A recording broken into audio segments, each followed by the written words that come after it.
je suis juste le témoin de ce qu'ont vécu mes prédécesseurs, donc ma famille, depuis 200 ans sur l'exploitation. Et puis j'espère un beau jour pouvoir la transmettre aux générations futures. Sur le cycle naturel, pour nous concrètement, ça se traduit par le fait que le scoupolitier soit 10 mois sur 12 en pâturage en extérieur, que l'ensemble des animaux donc de renouvellement sont ici également placés en extérieur dès leur plus jeune âge. Et puis on essaie d'avoir je dirais qu'une production par animal qui soit la plus respectable pour elle, la plus intègre possible. Donc ces animaux qui ne sont pas poussés physiologiquement, voilà, qui respectent leur cycle de vie naturel. Donc il y a la phase, il y a différentes saisons pour nous, hein, la phase de printemps, je dirais commencer par là, où l'animal donne naissance à son petit veau, où elle va trouver dans le pâturage toute l'alimentation nécessaire pour son bien-être naturel, à se déplacer, à faire vivre son corps, à produire du lait bien évidemment. Et puis après pour la phase de reproduction sur l'été qui va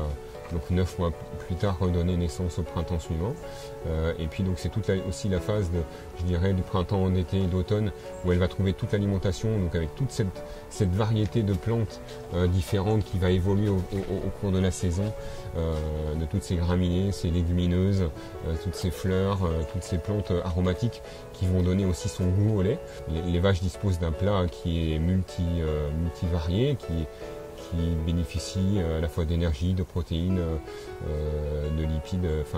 voilà, de matières qui sert à produire, à vivre tout simplement. Et donc toute cette qualité, on va dire, qu'on essaie de privilégier déjà dès le sol, dès la fourniture d'un engrais organique au sol, on va le retrouver dans l'herbe, dans le goût de l'herbe, et toutes les plantes qui la composent et qui vont nourrir cet animal. Et donc ce lien sol, plante, animal se retrouve au final dans l'assiette de l'homme et qui va avoir au niveau pour parler du verre de lait ou qui va se retrouver après dans les produits laitiers, eh bien, tout cet aspect onctuosité, de ces aspects organoleptiques, ce goût, cette saveur particulière qui fait qu'il va évoluer au cours de la saison entre un printemps humide, un été sec et puis un automne pluvieux. Voilà, mais toute cette herbe va donner aussi des typicités au lait bien distinctes, bien différentes, et donc chaque année est différente. C'est aussi la magie, je dirais, de cette agriculture naturelle qui respecte à la fois le sol et puis le ciel pour le bien-être de la nature et au final pour notre bien-être personnel.